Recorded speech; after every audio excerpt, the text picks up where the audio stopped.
Pernahkah kalian memperhatikan kemeriahan yang terjadi saat pemilihan umum, di mana seluruh saluran televisi nasional dan media pemberitaan cetak seakan-akan tidak ada habisnya membicarakan tentang pemilu? Pemilu merupakan salah satu perwujudan demokrasi Pancasila serta kedaulatan rakyat, di mana rakyat secara langsung memberikan suaranya untuk memilih wakil-wakil rakyat serta presiden dan wakil presiden. Namun, tahukah kalian bagaimana hakikat dan teori kedaulatan? Seperti apa bentuk kedaulatan yang sesuai dengan UUD 1945?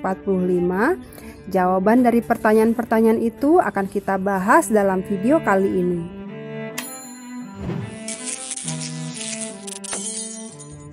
Secara etimologi, kedaulatan berarti kekuasaan tertinggi, yang berasal dari bahasa Arab yaitu daulah atau sebuah kekuasaan, sedangkan bahasa Latin supremus atau tertinggi. Maka secara harfiah, pengertian dari teori kedaulatan adalah wewenang atau kekuasaan tertinggi dalam sebuah negara di dalam sebuah sistem pemerintahan. Sekarang kita lihat macam-macam kedaulatan. Yang pertama, kedaulatan ke dalam atau intern, yaitu kekuasaan tertinggi suatu negara untuk mengatur segala hal yang ada di dalam negara, meliputi rakyat, wilayah, dan pemerintahan. Kedaulatan ke dalam merupakan kedaulatan yang dimiliki suatu negara untuk mengatur dan menjalankan organisasi negara sesuai dengan peraturan perundangan yang berlaku di negara tersebut, dan rakyat harus patuh dan tunduk dengan apa yang digariskan pemerintah. Yang kedua, kedaulatan keluar atau ekstern, yaitu kekuasaan negara untuk mengadakan hubungan dan kerjasama dengan negara lain demi kepentingan bangsa dan negara. Kedaulatan keluar merupakan kedaulatan yang berkaitan dengan wewenang untuk mengatur pemerintahan dan menjaga keutuhan wilayah suatu negara yang sepatutnya juga dihormati negara lain. Pelaksanaan konsep kedaulatan keluar seperti adanya hubungan diplomatik, perjanjian antar negara, hubungan dagang, dan sosial budaya. Sementara sifat kedaulatan itu sendiri ada 4, yaitu yang pertama permanen. Artinya kedaulatan akan tetap ada selama suatu negara masih berdiri. Yang kedua asli. Artinya kedaulatan itu murni tidak berasal dari kekuasaan yang lebih tinggi. Yang ketiga bulat, artinya kedaulatan merupakan satu-satunya kekuasaan tertinggi dalam suatu negara dan tidak dapat dibagi-bagi. Dan yang terakhir tidak terbatas, yakni kedaulatan sebagai kekuasaan tertinggi tidak ada yang membatasi. Jadi ingat ya, kedaulatan itu sifatnya ada 4, permanen, asli, bulat, dan tidak terbatas. Nah, setelah mengetahui pengertian, macam, dan sifat kedaulatan, muncul pertanyaan, dari manakah kedaulatan itu? Nah, untuk menjawab pertanyaan tersebut, mari kita simak teori kedaulatan berikut ini. Yang pertama, kedaulatan Tuhan. Teori kedaulatan Tuhan menganggap pemilik kedaulatan yang sesungguhnya adalah Tuhan. Doktrin kedaulatan Tuhan berkaitan erat dengan alam pemikiran teologis yang menganggap Tuhan sebagai prima causa atau penyebab utama. Teori ini meyakini lahirnya suatu negara hanya dapat terjadi bila dikehendaki Tuhan. Negara yang menganut paham ini disebut negara teokrasi. Negara yang menganut paham ini tidak membedakan urusan negara dari urusan agama, dan sebaliknya, seorang raja atau penguasa dianggap wakil Tuhan di dunia. Manusia yang berkuasa sebagai pemimpin di suatu negara hanya wakil yang dikehendaki Tuhan untuk memimpin. Contohnya adalah Kaisar Tenno Heika di Jepang sebelum Perang Dunia Kedua. Sedangkan tokoh teori ini adalah Aurelius Augustinus, Friedrich Julius Thal, dan Thomas Aquino. Yang kedua, kedaulatan raja. Teori kedaulatan raja menganggap raja sebagai wakil Tuhan atau titisan dewa yang bertugas untuk mengurusi segala hal yang menyangkut kehidupan duniawi. Kekuasaan tertinggi dalam suatu negara berada di tangan raja. Raja dianggap sebagai keturunan dewa. Jadi, legitimasi dari kekuasaan raja atau kaisar adalah karena mereka merupakan wakil Tuhan atau titisan dewa, sehingga memiliki keistimewaan tertentu yang tidak dimiliki manusia lain. Raja berkuasa secara mutlak atau absolut, sehingga raja dapat berbuat semaunya atau bertindak tirani dan tidak tunduk pada konstitusi. Contohnya adalah Kaisar Tennoheka di Jepang, sedangkan pencetus teori ini adalah Machiavelli. Yang ketiga, kedaulatan negara. Dalam wilayah suatu negara, hanya negara itu yang berdaulat penuh. Tidak ada seorang yang berhak menentang kehendak negara, sehingga kekuasaan negara tidak ada yang membatasi. Negara mempunyai kekuasaan yang tidak terbatas. Artinya, negara berhak mengatur semua warga negara dan harus taat, patuh terhadap kehendak dan keinginan negara. Negara mempunyai kekuasaan tertinggi yang berasal dari negara itu sendiri. Tidak ada yang lebih tinggi dari negara, termasuk hukum, karena hukum merupakan buatan negara.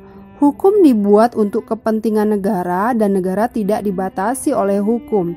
Teori ini berkembang pada abad ke-15 sampai ke-19 dengan tokoh George Jelinek. Penerapan kedaulatan ini dilakukan oleh para pejabat negara yang menjadi simbol kekuasaan negara.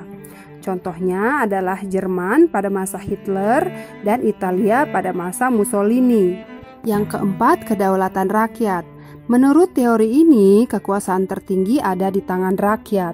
Maka dari itu, legitimasi kekuasaan pemerintah adalah berasal dari rakyat. Teori kedaulatan rakyat menganggap kehendak rakyat adalah satu-satunya sumber kekuasaan bagi pemerintah.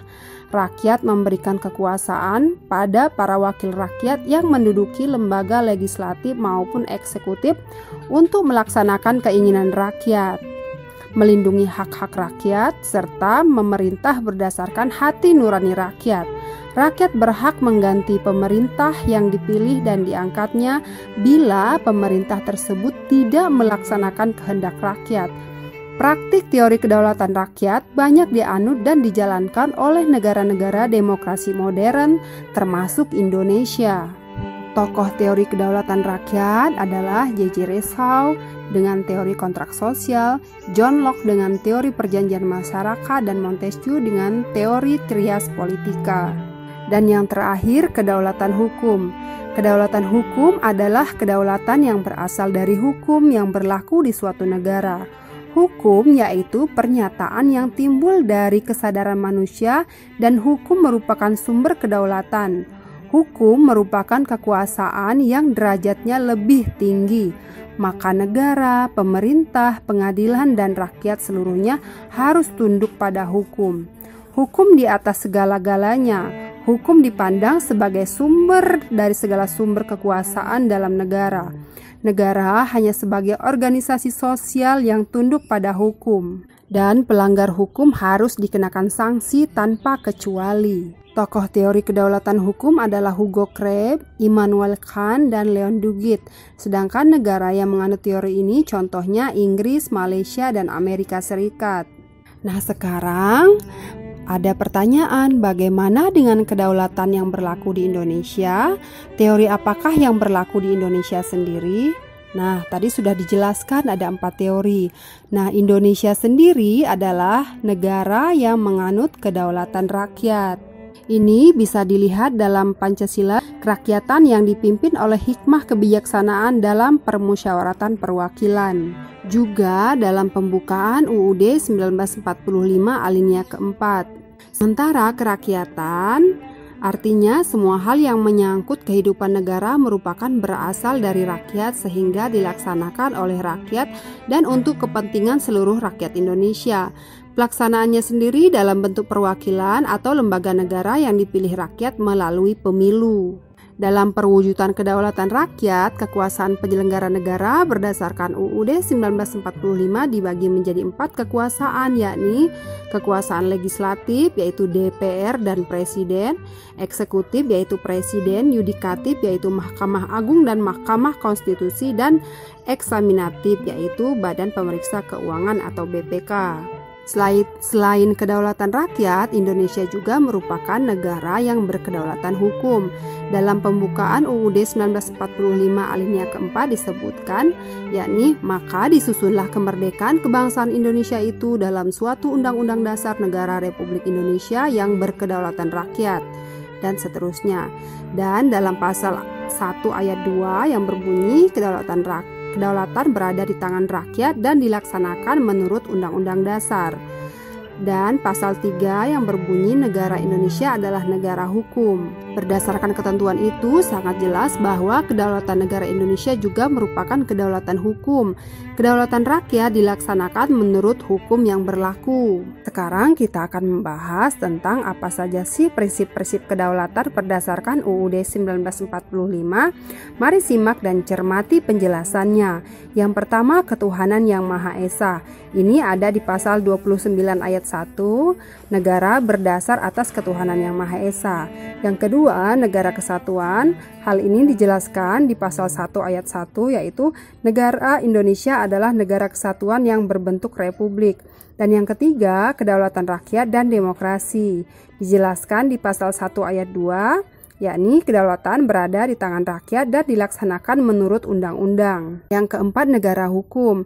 Dijelaskan di pasal 1 ayat 3, negara Indonesia adalah negara hukum. Yang kelima, pemisahan kekuasaan dan prinsip check and balance. Kekuasaan negara Indonesia dibagi menjadi eksekutif atau yang menjalankan pemerintahan, yakni presiden, legislatif atau yang membuat undang-undang, yakni DPR dan presiden, kekuasaan eksaminatif atau memeriksa keuangan, yakni oleh BPK, dan yudikatif atau mengadili pelanggaran hukum dimiliki oleh MA dan MK.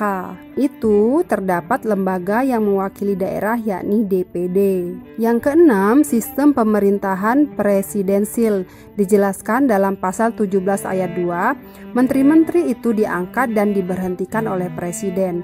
Yang ketujuh, demokrasi langsung dan demokrasi perwakilan.